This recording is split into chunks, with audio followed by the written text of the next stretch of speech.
Capítulo cuarto. Ned Land. Buen marino el comandante Farragut, y digno del duque que estaba a sus órdenes.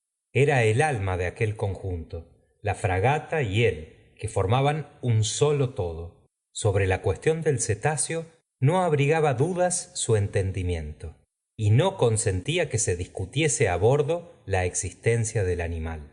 Creía en él, como ciertas buenas mujeres creen en el leviatán, por fe, mas no por razón.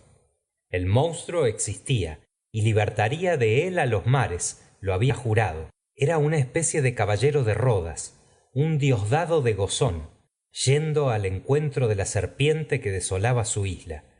O el comandante Farragut mataba al narval, o el narval mataba al comandante Farragut. No había medio. Los oficiales de a bordo participaban de la opinión del jefe, y daba gusto oírles hablar, discutir, disputar, calcular las diversas probabilidades de un encuentro y observar la vasta extensión del océano. Más de uno de ellos se imponía voluntariamente una guardia sobre los baos del Juanete, servicio que en cualquiera otra ocasión hubiera maldecido. Durante todo el tiempo en que el sol describía su arco diurno, toda la arboladura estaba poblada de marineros impacientes, y sin embargo la roda del Abraham Lincoln no surcaba todavía las aguas sospechosas del Pacífico. La tripulación no deseaba otra cosa que encontrar al unicornio, arponearle, izarle a bordo y hacerlo trozos. El mar era vigilado con escrupulosa atención. Por otra parte, el comandante Farragut hablaba de cierta suma de 2000 pesos, reservada para quien quiera que fuese, grumete o marinero, maestro u oficial, que descubriese al monstruo. Figúrense todos si los ojos se ejercitarían a bordo del Abraham Lincoln. Por lo que a mí tocaba, no me iba a la zaga, ni a nadie dejaba mi parte de observaciones diarias. La fragata hubiera tenido 100 veces razón llamándose el Argos. Consejo era el único entre todos que protestaba por su indiferencia en la cuestión que nos apasionaba, desentonando el entusiasmo general que reinaba a bordo. He dicho que el comandante Farragut había provisto cuidadosamente su fragata con los aparatos convenientes para pescar el gigantesco cetáceo, no compitiendo con él por armamento necesario el mejor ballenero. Poseíamos todos los ingenios conocidos, desde el arpón que se despide a mano hasta las balas explosivas y las flechas barbadas que disparan los esmeriles. Sobre el castillo había un cañón perfeccionado, de carga por la recámara, de paredes muy gruesas, muy angosto de ánima, y cuyo modelo debía figurar en la Exposición Universal de 1867. Este precioso instrumento de origen americano enviaba sin esfuerzo un proyectil cónico de 4 kilogramos a la distancia media de 16 kilómetros. No faltaba, pues, en el Abraham Lincoln medio alguno de destrucción, pero aún tenía una cosa mejor: tenía a Ned Land, el rey de los arponeros. Era Ned Land un canadiense, cuya habilidad de mano era poco común y que no conocía rival en su peligroso oficio.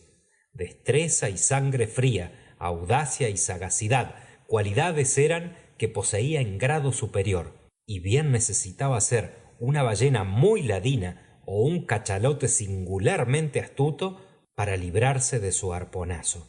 Rayaba Ned Land en los 40 años. Era hombre de elevada estatura, más de 6 pies ingleses, vigorosamente conformado, de aspecto grave, poco comunicativo, violento a veces y muy rabioso cuando le contrariaban. Su persona excitaba la atención y el poder de su mirada acentuaba singularmente su fisonomía. Creo que el comandante Farragut había sido muy cuerdo en tomar aquel hombre a bordo, pues valía él solo por toda la tripulación, tanto por su buen ojo como por su brazo. No puedo compararlo mejor que con un telescopio de grande alcance, que fuera al mismo tiempo un cañón dispuesto a dispararse. Quien dice canadiense, dice francés, y por escasamente comunicativo que fuese Ned Land, debo confesar que me cobró cierto afecto. Sin duda le atraía mi nacionalidad. Para él era ocasión de hablar y para mí de escuchar aquel viejo idioma de Rabelais que todavía se usa en algunas provincias del Canadá. La familia del arponero era oriunda de Quebec y formaba ya una tribu de audaces pescadores cuando esta ciudad pertenecía a la Francia. Poco a poco Ned Land se aficionó a hablar. Yo me complacía en oírle relatar sus aventuras de los mares polares. Refería con poesía natural sus pescas y sus combates. Su narración cobraba fuerza épica y yo creía escuchar a algún Homero canadiense cantando la Ilíada de las regiones hiperbóreas. Yo describo a aquel audaz compañero tal como actualmente lo conozco. Es que nos hemos hecho viejos amigos, enlazados por aquella inalterable amistad que se engendra y cimenta en las más temibles ocasiones. Ah, bravo Ned, solo pido vivir otros 100 años para acordarme más tiempo de ti. ¿Y cuál sería el parecer de Ned Land en la cuestión del monstruo marino? Debo confesar que era el único a bordo que no participaba de la convicción general y hasta evitaba tratar del asunto. Pero me ocurrió un día explorarle acerca de esto. Durante una magnífica tarde del 30 de julio, es decir, 3 semanas después de nuestra partida, hallábase la fragata a la altura de Cabo Blanco, a 30 millas a sotavento de las costas patagónicas. Habíamos traspuesto el trópico de Capricornio y el estrecho de Magallanes se abría a menos de 700 millas hacia el sur. Antes de 8 días, el Abraham Lincoln surcaría las aguas del Pacífico. Sentados en la toldilla, Ned Land y yo departíamos de unas y otras cosas, contemplando aquel misterioso mar cuyas profundidades han sido hasta ahora inaccesibles a las miradas humanas. Traje naturalmente la conversación sobre el unicornio gigantesco y examiné las diversas probabilidades de éxito bueno o malo de nuestra expedición. Reparando luego que Ned Land me dejaba hablar sin decir apenas nada, lo acosé más directamente. ¿Cómo podéis, Ned? Le dije. ¿Cómo podéis no estar convencido de la existencia del cetáceo que perseguimos? ¿Tenéis motivos particulares para mostraros tan incrédulo? El arponero me miró durante algunos instantes sin responderme. Golpeó con su mano su ancha frente con un ademán que le era habitual. Cerró los ojos como para recogerse y dijo por último: Tal vez, señor Aronnax. Sin embargo, Ned, vos que sois un ballenero de profesión, vos que estáis familiarizado con los grandes mamíferos marinos, vos cuya imaginación debe aceptar fácilmente la hipótesis de los cetáceos enormes, debierais ser el último en dudar en semejantes circunstancias. Estáis equivocado, señor profesor, respondió Ned. Que el vulgo crea en cometas extraordinarios cruzando el espacio o en la existencia de monstruos antidiluvianos poblando el interior del globo puede pasar, pero ni el astrónomo ni el geólogo admiten semejantes quimeras. Asimismo acontece con el ballenero. He perseguido muchos cetáceos, los he arponeado, he matado varios, mas, por potentes y bien armados que fuesen, ni sus colas ni sus defensas hubieran podido hacer mella en las chapas férreas de un vapor. Sin embargo, Ned, se citan bajeles atravesados de parte a parte por el diente de un narval. Buques de madera, es posible, respondió el canadiense, y aun así yo no los he visto. Por consiguiente, hasta prueba de lo contrario, niego que las ballenas, ni los cachalotes, ni los unicornios puedan producir ese efecto. Escuchadme, Ned. No, señor profesor, no. Todo cuanto queráis, menos eso. Quizá me vais a hablar de algún pulpo gigantesco. Mucho menos, Ned. El pulpo no es más que un molusco, y este nombre indica la poca consistencia de sus carnes. Aunque tuviera 500 pies de largo, El pulpo, que no pertenece al ramo de los vertebrados, es completamente inofensivo para buques como el Scotia o el Abraham Lincoln. Debemos, pues, relegar a la categoría de fábulas las proezas de los krakens u otros monstruos de esta especie. Entonces, señor naturalista, replicó Ned Land en tono bastante burlón, persistís en admitir la existencia de un enorme cetáceo. Sí, Ned, lo repito con una convicción apoyada en la lógica de los hechos. Creo en la existencia de un mamífero poderosamente organizado que pertenece a los vertebrados, como las ballenas, los cachalotes o los delfines, y provisto de una defensa córnea cuya fuerza de penetración es extraordinaria. Exclamó el arponero, moviendo la cabeza con la traza de un hombre que no quiere dejarse convencer. Reparad, mi digno canadiense, repliqué, que si existe ese animal, si habita las profundidades del océano, si frecuenta las capas líquidas situadas a algunas millas por debajo de la superficie de las aguas, posee necesariamente un organismo cuya solidez desafía toda comparación. ¿Y por qué ese organismo? Exclamó Ned. Porque se necesita una fuerza incalculable para mantenerse en las capas profundas resistiendo a su presión. ¿De veras? Dijo Ned, que me miraba guiñando el ojo. De veras, y algunos números os lo probarán. ¡Oh! Los números, replicó Ned. Con los números se hace lo que se quiere. En negocios, sí, pero no en matemáticas. Escuchadme. Admitamos que la presión de una atmósfera esté representada por la de una columna de agua de 32 pies de altura. En realidad, la columna sería menos elevada, porque se trata del agua del mar, muy superior en densidad a la dulce.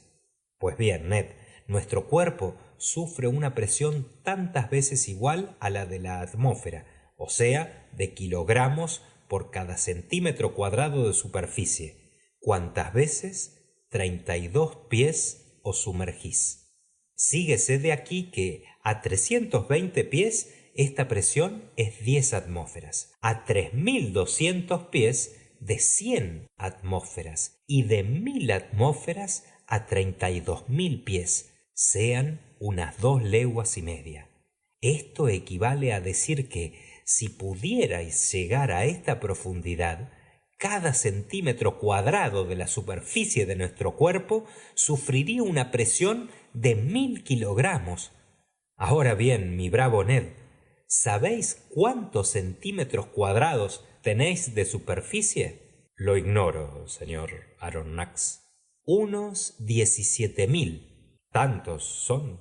Y como en realidad la presión atmosférica es algo superior al peso de 1 kilogramo por centímetro cuadrado, vuestros 17.000 centímetros cuadrados sufren en este momento una presión de 17.568 kilogramos.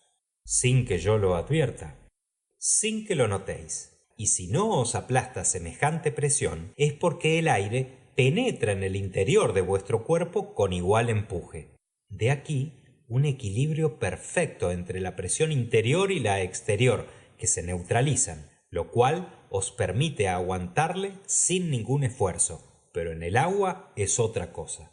Sí, comprendo, respondió Ned, que prestaba ya más atención, porque el agua me rodearía, pero no me penetraría. Precisamente, Ned. Así pues, a 32 pies por debajo de la superficie del mar, sufriríais una presión de 17.578 kilogramos, a 320 pies, 10 veces más, sean 175.680 kilogramos, a 3.200 pies, 100 veces más. Esto es 1.756.800 kilogramos. Y por último, a 32.000 pies, 1000 veces más, a saber, 17.568.000 kilogramos. Es decir, que resultaríais aplastado como si salieseis de los platillos de una prensa hidráulica. ¡Diantre! exclamó Ned. Pues bien, digno arponero, si hay vertebrados que, teniendo varios centenares de metros de longitud y siendo gruesos en proporción, se mantengan en tales profundidades, hemos de calcular la presión que aguantan por centenares de millones de kilogramos, puesto que miden una superficie de algunos millones de centímetros cuadrados. Suponed ahora cuál deberá ser la resistencia de su osamenta y el poder de su organismo para contrarrestar tantas presiones. Es necesario, respondió Ned Land, que estén fabricados con planchas férreas de 8 pulgadas, como las fragatas acorazadas. En efecto, Ned, imaginad entonces los destrozos que puede producir semejante masa despedida con una velocidad de un express sobre el casco de un buque. Ciertamente que sí, tal vez, repuso el canadiense, derrotado por los números, pero sin querer rendirse. Y bien, ¿os he convencido? De una cosa, sí, señor naturalista. Y es que, en el caso de existir animales de esos en el fondo del mar, es preciso que sean tan fuertes como lo decís. Pero si no existen, testarudo arponero, ¿de qué modo explicáis el accidente sufrido por el Scotia? Quizás sea, dijo Ned vacilando. Proseguid, porque no es verdad, exclamó el canadiense, reproduciendo sin saberlo una respuesta de Arago. Pero esta respuesta no demostraba otra cosa que la obstinación del arponero. Aquel día no insistí más, y eso que el accidente del Scotia no podía negarse. El orificio existía de tal modo que había sido necesario taparlo, y no pienso que la existencia de un agujero pueda demostrarse más categóricamente. No siendo posible que aquella fractura se hubiese producido por sí misma, ni habiendo sido causada por rocas o por máquinas submarinas, era necesariamente debida al arma perforante de algún animal. Ahora bien, a mi modo de ver, y por todas las razones antedichas, ese animal debía pertenecer a los vertebrados, clase de los mamíferos, grupo de los piciformes, orden de los cetáceos. En cuanto a la familia de que formaba parte, fuese ballena, cachalote o delfín, en cuanto al género que le correspondía, en cuanto a la especie en que convenía clasificarle, era esto una cuestión por dilucidar ulteriormente. Para resolverla había que disecar al monstruo desconocido, para disecarlo, cogerle, y para cogerle, arponearlo, lo cual era asunto de Ned Land. Para arponearlo, verle, cosa que atañía a la tripulación, y para verle, encontrarlo, suceso que dependía de la casualidad. Fin del capítulo 4.